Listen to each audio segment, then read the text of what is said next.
আমি নয়ন রায়, আমার চিত্র সাংবাদিক সবিত দফাদার, শিয়ালদা কোর্ট যেখানে সঞ্জয় রায়ের আজ সাজা ঘোষণা হবে, তার বক্তব্য বিচারপতি শুনবেন। তিনি বাইরে রয়েছেন, তিনি কিন্তু অভয়া, তিলোত্তমা যাই বলুন না কেন,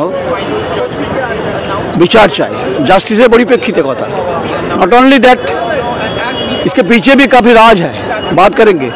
अच्छा, আপনি যে হাতে রয়েছে কালীঘাটে ডাইনি বিচার হতে দেয়নি, এটা যে উৎসব তালবেশ্বর দন্তের সময় উৎসব, হ্যাঁ বগচিরে একদিকে যে আপনার কি মনে হয় যে শুধু সঞ্জয় রায়, বারবার এই প্রশ্নটা উঠছে, এর পিছনে লার্জার কনস্পিরেসি রয়েছে?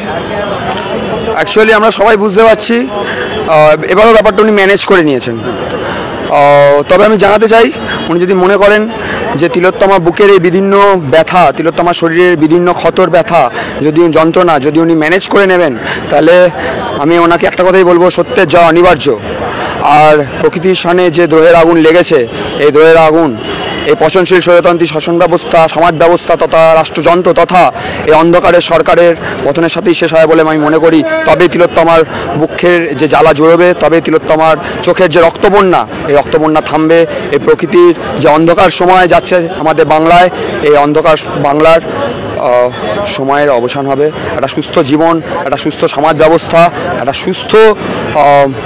সুস্থ পরিবেশ সব জায়গায়, কর্মক্ষেত্রে, স্বাস্থ্যক্ষেত্রে, শিক্ষাক্ষেত্রে আমরা পাবো। তবেই, তাছাড়া আমাদের এই বিশ্ববিখ্যাত বিশ্ববিখ্যাত ছায়াতল থেকে নিষ্কৃতি পাওয়ার কোনো উপায় নেই।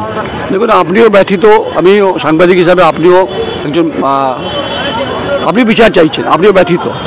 আপনি সমাজ ব্যবস্থার কথা বলছেন, পচনশীল ব্যবস্থার কথা বলছেন, রাষ্ট্রের কথা বলছেন। রাষ্ট্র চাইলে অনেক কিছু হতে পারে। আজকে সেই রাষ্ট্র সঞ্জয় রায়কে কলকাতা পুলিশ গ্রেপ্তার করেছিল, সিবিআই তাতে সিলমোহর দিল।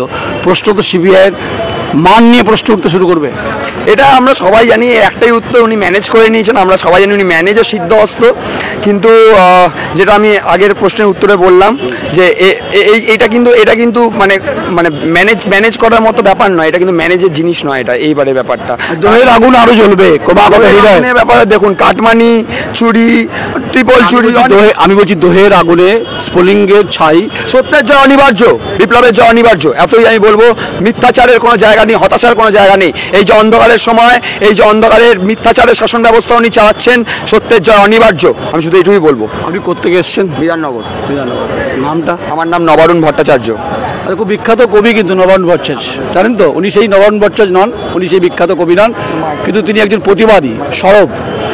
তার যে উদ্যত কণ্ঠে যে কথাগুলো বলছে, যে বিচার চাই, জাস্টিসের পরিপ্রেক্ষিতে কথা আমরাও বলছি, তাই রাষ্ট্রের পচনশীল ব্যবস্থার কথা তুলছেন, রাষ্ট্রে ঘুণ ধরেছে কথা বলছেন, তাহলে এর পিছনে আরও কারা আছেন এই কথা তো আমরা বারবার বলার চেষ্টা করছি।